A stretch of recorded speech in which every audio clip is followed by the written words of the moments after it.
الحمد للہ وحدہ لا شریک لہ والصلاة والسلام علی من لا نبی بعد۔ صدقہ فطر یعنی فطرانہ یہ ہر اس مسلمان پر جو اتنا مالدار ہو کہ اس پر زکوٰۃ واجب ہوتی ہے،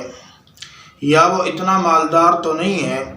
لیکن اس کے پاس ضرورت سے زائد اتنا سامان ہو کہ جس کی قیمت 52.5 تولے چاندی کو پہنچ جاتی ہے، تو اس پر صدقہ فطر جو ہے وہ واجب ہوتا ہے۔ صدقہ فطر عید الفطر کے دن یعنی فجر کی طلوع ہونے کے بعد جو ہے صدقہ فطر واجب ہوتا ہے، یعنی جب سحری کا وقت ختم ہو جاتا ہے اور طلوع فجر ہو جاتی ہے تو اس وقت صدقہ فطر واجب ہو جاتا ہے۔ یعنی اس کا مطلب ہے کہ اگر یعنی طلوع فجر سے پہلے، عید الفطر کے دن طلوع فجر سے پہلے اگر کوئی بچہ پیدا ہو جائے تو اس کا صدقہ فطر واجب ہو جاتا ہے،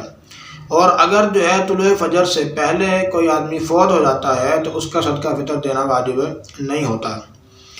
اچھا، اب بات یہ ہے کہ صدقہ فطر کتنا ہوتا ہے، تو گندم کے حساب سے 2.25 کلو گندم یعنی احتیاطاً جو ہے وہ 2 کلو گندم دینا، یا اس کے برابر قیمت اس کی 2 کلو گندم کی قیمت دے دینا۔ اب یہ گندم کی قیمت جو ہے یہ ہر علاقے کے اعتبار سے مختلف ہوتی ہے، ہر علاقے کا اپنا اپنا جو ہے نا وہ حساب ہوتا ہے، اور اسی طرح جو ہے، کھجور ہے اور کشمش ہے، یہ 3.5 کلو کی مقدار کے برابر یہ صدقہ فطر میں دینا واجب ہوتا ہے۔ ابھی یہ چیزیں دے دیں یا ان کی جو ہے وہ قیمت دے دیں۔ اچھا، اور دوسری بات یہ ہے کہ صدقہ فطر اب جو آدمی پاکستان میں نہیں رہ رہا، مثلاً جو ہے وہ باہر کسی ملک میں ہے، مثال کے طور پہ سعودی عرب میں رہ رہا ہے، تو اب اس کا صدقہ فطر جو اس نے دینا ہے تو وہ کس اعتبار سے دے گا، پاکستانی قیمت کے اعتبار سے یا وہاں کی قیمت کے اعتبار سے؟ تو اس کے اندر یہ ہے کہ آدمی دینی، اگر اس نے گندم دینی ہے تو پھر تو گندم دے گا 2 کلو جہاں بھی جو نا وہ رہ رہا ہے، اور اگر جو ہے اس گندم کی وہ قیمت کے اعتبار سے دینا چاہتا ہے صدقہ فطر، تو پھر جس جگہ پر ادا کرنے والا رہتا ہے اور جہاں وہ عید الفطر کر رہا ہے، عید الفطر جہاں وہ گزارے گا، تو وہاں کے قیمت کے اعتبار سے صدقہ فطر دینا اس پر ضروری ہے۔ اب ایک آدمی سعودی عرب رہتا ہے تو اب سعودیہ کی قیمت کے اعتبار سے، وہاں کے پیسوں کے اعتبار سے، وہاں جو گندم کی 2 کلو گندم کی قیمت ہوگی اس کے اعتبار سے صدقہ فطر وہ اپنا بھی ادا کرے گا اور اپنے نابالغ بچوں کا، یعنی جو آدمی باہر رہ رہا ہے اس کا اپنا صدقہ فطر، اور جو اس کے نابالغ بچے ہیں پاکستان میں ہیں،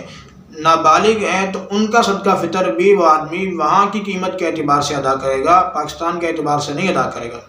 ہاں، اب اس کی مرضی ہے کہ وہ چاہے تو وہاں سعودیہ میں بھی ادا کر سکتا ہے، اور چاہے تو اس کے کہنے سے، اس کی اجازت سے پاکستان میں بھی اس کے نابالغ بچوں کا اور اس کا صدقہ فطر جو ہے وہ ادا کیا جا سکتا ہے،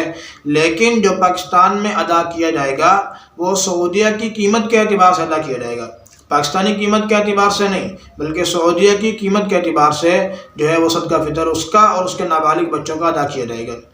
باقی جو اس کے بالغ بچے ہیں اور جو اس کی مثلاً بیوی ہے، تو اس کا صدقہ فطر وہ پاکستانی قیمت کے اعتبار سے ہوگا کہ وہ پاکستان میں رہتے ہیں۔